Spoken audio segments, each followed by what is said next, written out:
The second half of Chapter 8 will be looking at combinations as well as the binomial theorem. So more counting.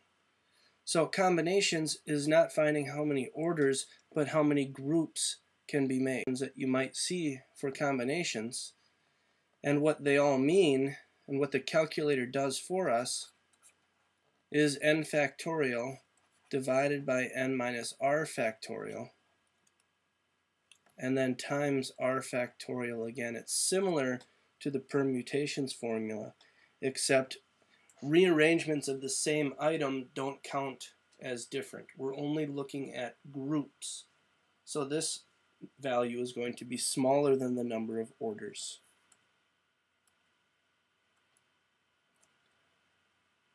So here we have a committee of 4 being chosen from 7 men and 6 women.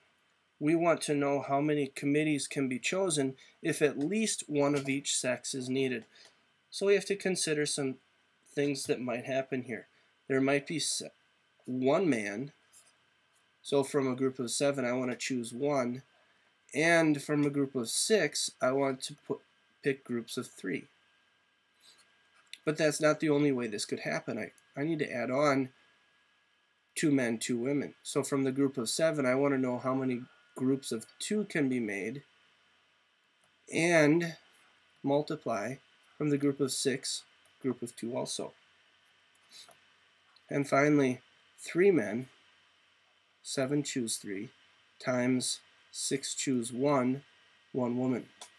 And in the calculator, what we would do to type this in, and the same idea for permutations and combinations, if you haven't found those yet, is we're first going to hit 7 and then math, and I'm going to go over here to perb. Here's your factorial permutations as first. I'm going to choose number 3 here. 7 choose 1 times 6 choose 3.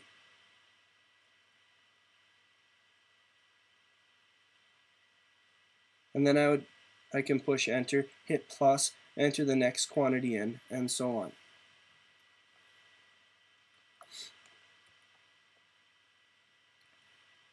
The binomial formula.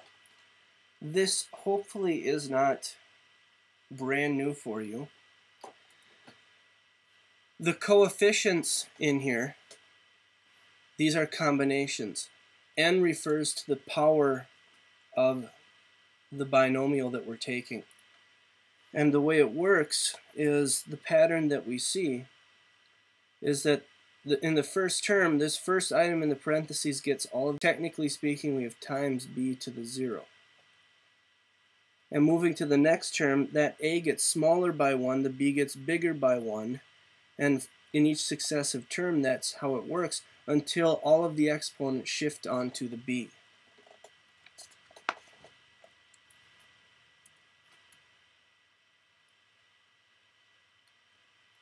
So we're going to expand this. And one thing that can be helpful for the binomial expansion and combinations in general is Pascal's triangle.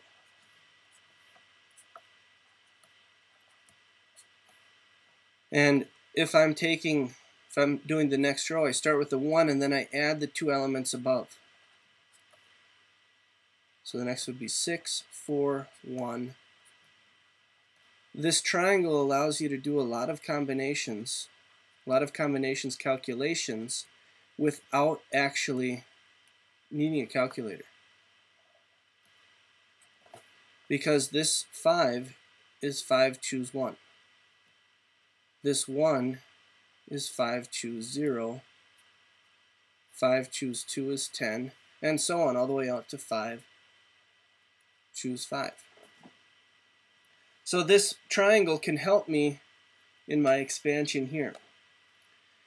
We're going to start out with 5 choose 0, because that's the power, it's the exponent, times the first thing to the 5th, times the second thing, negative 2 over x, to the 0. plus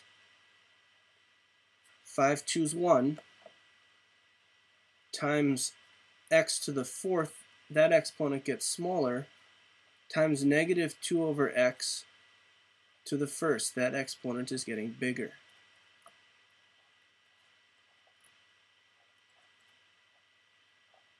Again, things decrease on the first term, increasing on the second.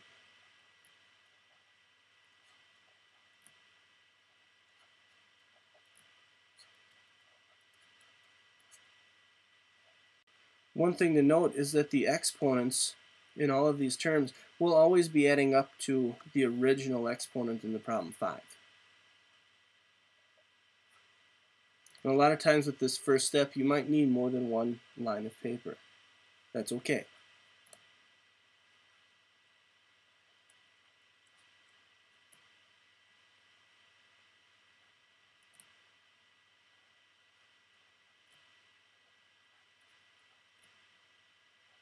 So this last one is 5c5 times x to the 0 times negative 2 over x to the fifth.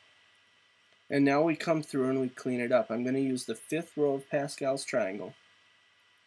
So 5 choose 0 is 1 times x to the fifth times 1 plus. I like to do these in 3 distinct steps. 1, write down the expansion. 2, deal with the exponents and combinations. And lastly, 3, deal with any multiplication that I need to do. 5c1 is 5 times x to the fourth times negative 2 over x plus 5c2 is 10 x cubed times 4 over x squared plus 5c3 is also 10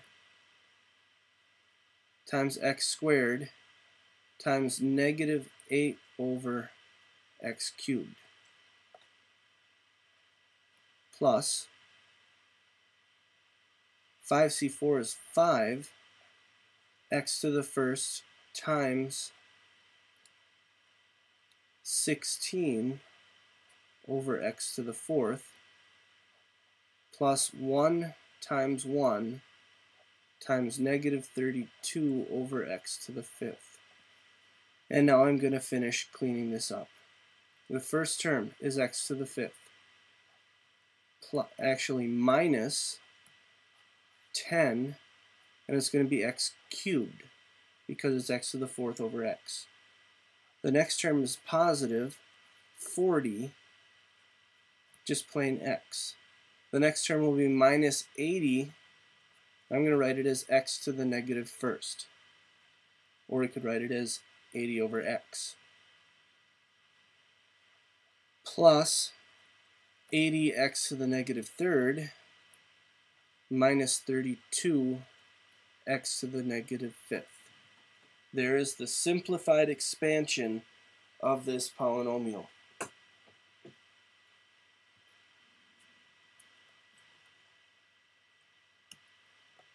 The next example asks us not for the whole expansion, simply the seventh term of this expansion.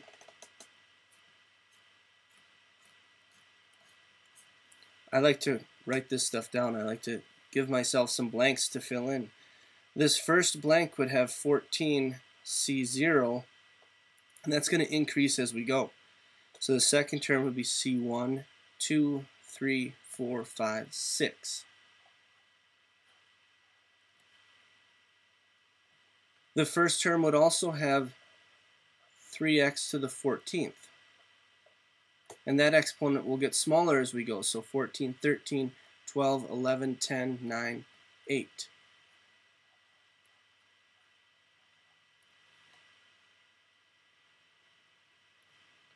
And then it will also have the negative 4 over x squared. That'll start out at the 0 power and increase. 1, 2, 3, 4, 5, 6.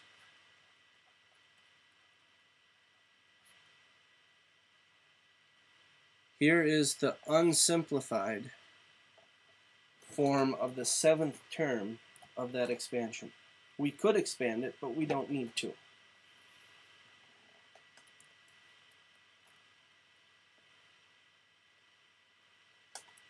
Last example is similar to the previous. We want the coefficient of x to the fifth in this expansion. And what you have to recognize is that when we say x to the fifth, we're going to be foiling or multiplying this x plus 3n. So the way we're going to get x to the fifth is in two different ways. So we'll have this big expansion, but we'll get x to the fifth by having the x to the fifth term times the 3, and then the x times the x to the fourth term. The rest of this, it's there, but we really don't care, because all we care about is x to the fifth. And these are the two ways that we can get it. So we'll take 3 times, now we got to think again.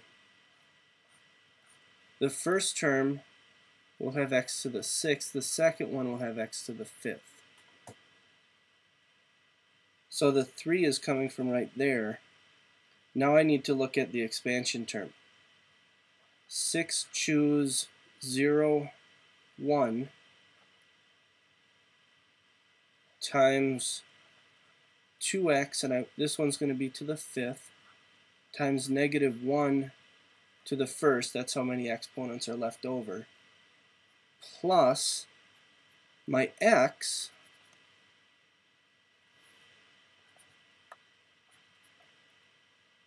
times the binomial term for x to the fourth. So that one will be 6 choose 2 times 2x to the fourth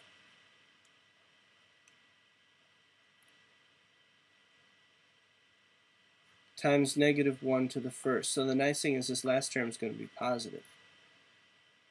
And we can crunch the numbers here. We get x times 15, that's 6 choose 2, times 16x to the fourth.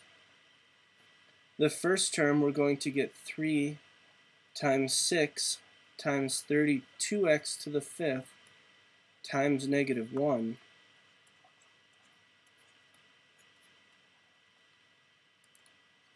That first term is negative 576x to the fifth plus 240x to the fifth, which gives us a coefficient of negative 336.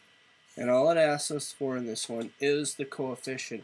We don't need to say that it is x to the fifth, and we shouldn't say it's x to the fifth.